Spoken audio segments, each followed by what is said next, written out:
Le mystérieux ballon espion chinois a été abattu samedi par un missile de l'armée américaine. Au total, ce ballon chinois, qui faisait la taille d'au moins 2 bus et était équipé de nombreux capteurs, a parcouru des milliers de kilomètres survolant le Canada et puis les États-Unis du nord-est au sud-ouest. Alors que voulait obtenir la Chine avec ce ballon? Que répond la Chine? Quelles pourraient être les conséquences de cette affaire entre les deux pays? C'est le sujet donc à la une de ce premier sujet des actus du jour. Pour les États-Unis, ce ballon était un appareil espion de la Chine, un appareil visant à récolter des informations secrètes. Les autorités américaines ont même parlé d'un acte irresponsable de la Chine et d'une violation inacceptable de la souveraineté nationale américaine, autrement dit donc une violation de son intégrité et de son indépendance. Et du coup, comment a réagi la Chine de son côté? Eh bien, elle a nié toute accusation d'espionnage. Alors le gouvernement chinois a bien reconnu que ce ballon était un ballon chinois qui lui appartenait donc, mais qu'il était destiné à des observations météorologiques, un ballon qui aurait donc dérivé malheureusement à cause des vents. D'ailleurs dimanche, la Chine a fermement condamné la neutralisation et l'explosion du ballon comme ça par les États-Unis. La Chine a accusé les États-Unis d'avoir réagi de manière excessive et d'avoir violé les règles de bonne pratique internationale.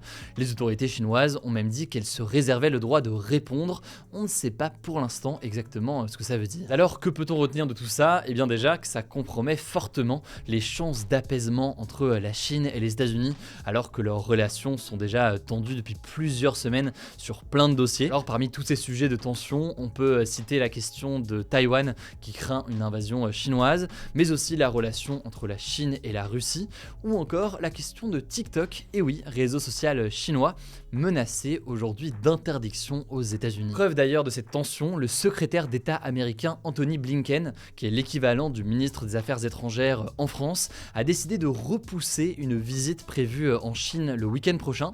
C'est une visite qui était très attendue et justement qui avait pour but d'apaiser les tensions entre les deux pays.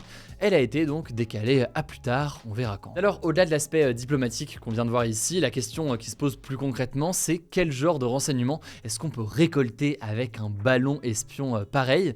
En fait, il faut savoir que la Chine, comme toutes les autres grandes puissances, utilise déjà des satellites pour se surveiller les uns les autres. L'espionnage, c'est quelque chose de très commun entre tous les pays. Donc ces satellites offrent déjà de nombreux renseignements. Ils permettent par exemple de cartographier des infrastructures, des sites militaires, etc. Et souvent donc on utilise ce que l'on appelle des satellites de basse orbite. Or selon plusieurs spécialistes, ce ballon pourrait avoir permis à la Chine de cartographier et de photographier donc des sites militaires ou encore des lanceurs de missiles sous un autre angle par rapport aux satellites. C'est donc une autre façon de voir les choses d'une certaine façon, et ça permettrait donc d'avoir plus de détails ou plus de précision sur certains équipements militaires américains.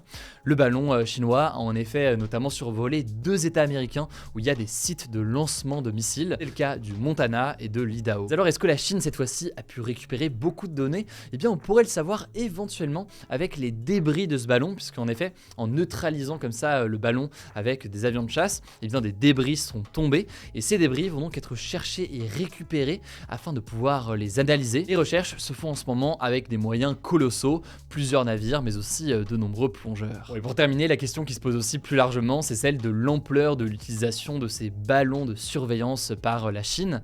Certains estiment que ça pourrait faire des années que la Chine utilise des ballons comme ça et que simplement on ne l'aurait pas vu. Taïwan affirme que la Chine en a utilisé au-dessus de son territoire en 2021 et certains élus démocrates affirment que la Chine en aurait déjà utilisé aux États-Unis avant 2020 sous le mandat de Donald Trump. En fait, certains spécialistes estiment qu'il y a peut-être eu une erreur de navigation de la part de la Chine cette fois-ci, ce qui a fait que le ballon était plus bas et donc qu'il était davantage visible par les Américains ou alors par d'autres puissances étrangères. Bref, là on parle de la Chine, mais évidemment ce n'est un secret pour personne. Tout le monde espionne tout le monde. Les États-Unis espionnent la Chine espionne les États-Unis. Donc cette révélation aujourd'hui, elle peut permettre de découvrir certaines techniques d'espionnage, mais aussi donc elle a un impact sur les enjeux et sur les discussions diplomatiques entre la Chine et les États-Unis. Il me semblait donc important de faire un petit point là-dessus aujourd'hui. Allez, on passe désormais à un deuxième sujet dans l'actualité. 2 séismes très puissants ont frappé lundi la Syrie et la Turquie.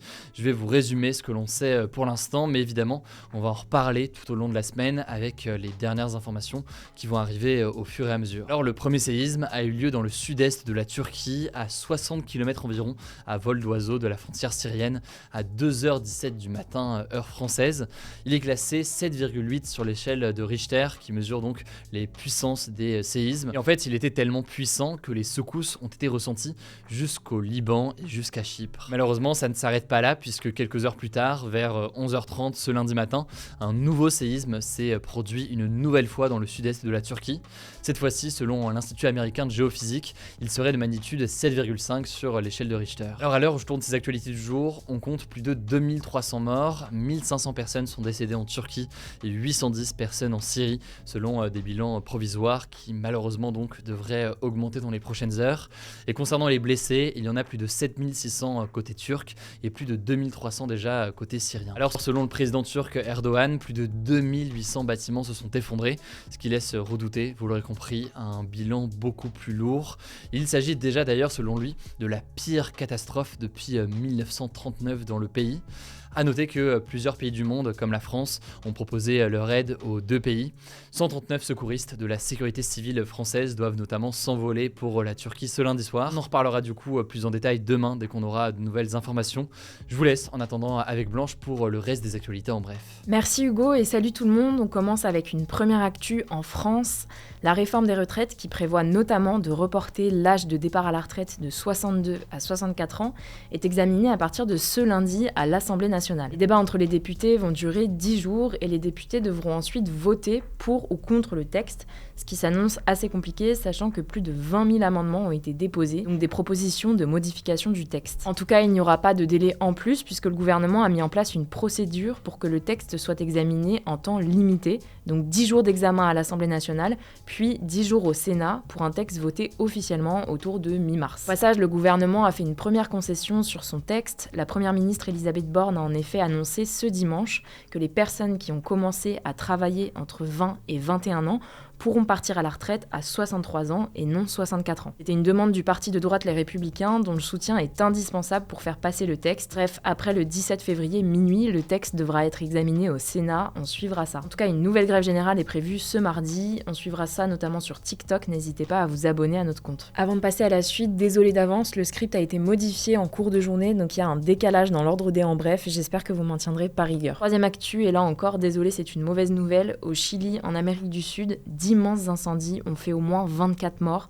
des milliers de blessés et ont ravagé plus de 270 000 hectares de terrain, l'équivalent de la Guadeloupe et de la Martinique réunis. En fait, ça fait au moins 5 jours que les pompiers chiliens essaient d'éteindre ces incendies qui ravagent le centre du pays. Mais le problème, c'est qu'en ce moment, au Chili, c'est la canicule.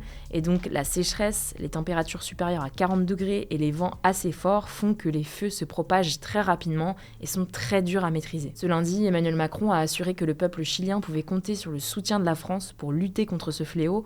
On ne sait pas encore ce que compte faire la France, mais on vous tiendra au courant. Quatrième actu aux États-Unis, une station météorologique a enregistré des températures proches des plus froides jamais atteintes sur Terre, avec un ressenti de moins 80 degrés. Cette station est située en haut du mont Washington, à 1900 mètres d'altitude, dans l'état du New Hampshire, au nord-est des États-Unis. En fait, ces températures extrêmes, elles sont liées à un phénomène météorologique qui s'appelle un vortex polaire et qui arrive assez rarement. En gros, c'est une descente d'air arctique qui provoque des vents très froids, ce qui fait chuter les températures. Cinquième actu, on a appris ce lundi qu'un journaliste français était détenu en Afghanistan depuis le 7 janvier par les talibans, le groupe islamiste armé au pouvoir dans le pays. Il s'agit du journaliste franco-afghan Mortaza Beboudi et l'ONG Reporters sans frontières ainsi que 14 médias réclament sa libération dans une tribune. En fait, il était réfugié en France depuis 2015, mais il est retourné en Afghanistan début janvier pour un reportage. À peine 48 heures après son arrivée, il a été arrêté et envoyé dans une prison à Kaboul, la capitale du pays. Les talibans l'accusent notamment d'espionnage. Au passage, j'en profite pour rappeler que le journaliste français Olivier Dubois est toujours retenu en otage au Mali par un groupe djihadiste. Ça fait maintenant 22 mois. Sixième actu, plus de la moitié des parents ont déjà publié des photos ou vidéos de leurs enfants sur les réseaux sociaux, selon une étude de l'Observatoire de la parentalité et de l'éducation numérique publiée ce lundi. L'étude révèle aussi que 91% des parents qui ont déjà posté une photo de leur enfant sur internet l'ont fait avant que les enfants n'aient atteint l'âge de 5 ans. Alors ces chiffres, ça pose question sur l'utilisation qui peut être faite de ces photos, qui peuvent potentiellement se retrouver sur des sites pédopornographiques. Ça pose aussi plus largement des questions de consentement, puisque les enfants, souvent trop jeunes, ne peuvent pas pas donné leur accord alors que ces photos sont sur internet à vie. 7ème actu, ce dimanche aux États-Unis a eu lieu la cérémonie des Grammy Awards, l'équivalent des Oscars pour la musique. Alors je vais pas vous lister toutes les récompenses, mais la grande gagnante de la soirée c'est Beyoncé qui a remporté 4 Grammys, dont celui de la meilleure chanson R&B avec son titre Cuff It. D'ailleurs elle est devenue au passage l'artiste la plus récompensée de l'histoire de la cérémonie avec 32 Grammys remportés tout au long de sa carrière. On peut aussi citer le chanteur britannique Harry Styles qui a remporté le Grammy de l'album de l'année grâce à Harry's House, ou encore le rappeur Kendrick Lamar qui est reparti avec 3 Grammys, dont celui de la meilleure performance rap. On termine avec un record, c'est celui du chien le plus âgé du monde, mais aussi de l'histoire. Il s'appelle Bobby, il a actuellement 30 ans et 270 jours, et c'est un Rafeiro des l'Alentejo, désolé pour l'accent, une race de chien de montagne qu'on trouve généralement au Portugal, là où il habite. Pour vous donner une idée, un chien de cette race vit généralement entre 12 et 14 ans. Alors si on le sait que maintenant, c'est parce que sa date de naissance vient d'être certifiée par un vétérinaire. Bref, Bobby est donc plus vieux que moi, et comme je vous le disais juste avant, il bat non seulement le record du chien vivant le plus âgé, mais aussi le record absolu. Il était détenu jusqu'ici par un chien australien mort à 29 ans et 5 mois en 1939. Merci beaucoup Blanche pour ces actualités, pas de débat exceptionnellement aujourd'hui. Du coup ce sera tout pour cette nouvelle plongée d'actualité. Pour nous soutenir et ne pas louper les vidéos suivantes, pensez à vous abonner, mais c'est pas encore le cas. Ça nous aide beaucoup, je vous mets aussi des liens en description pour prolonger et creuser certains sujets. Prenez soin de vous, prenez soin de nos proches, et puis je vous dis à demain pour une nouvelle vidéo.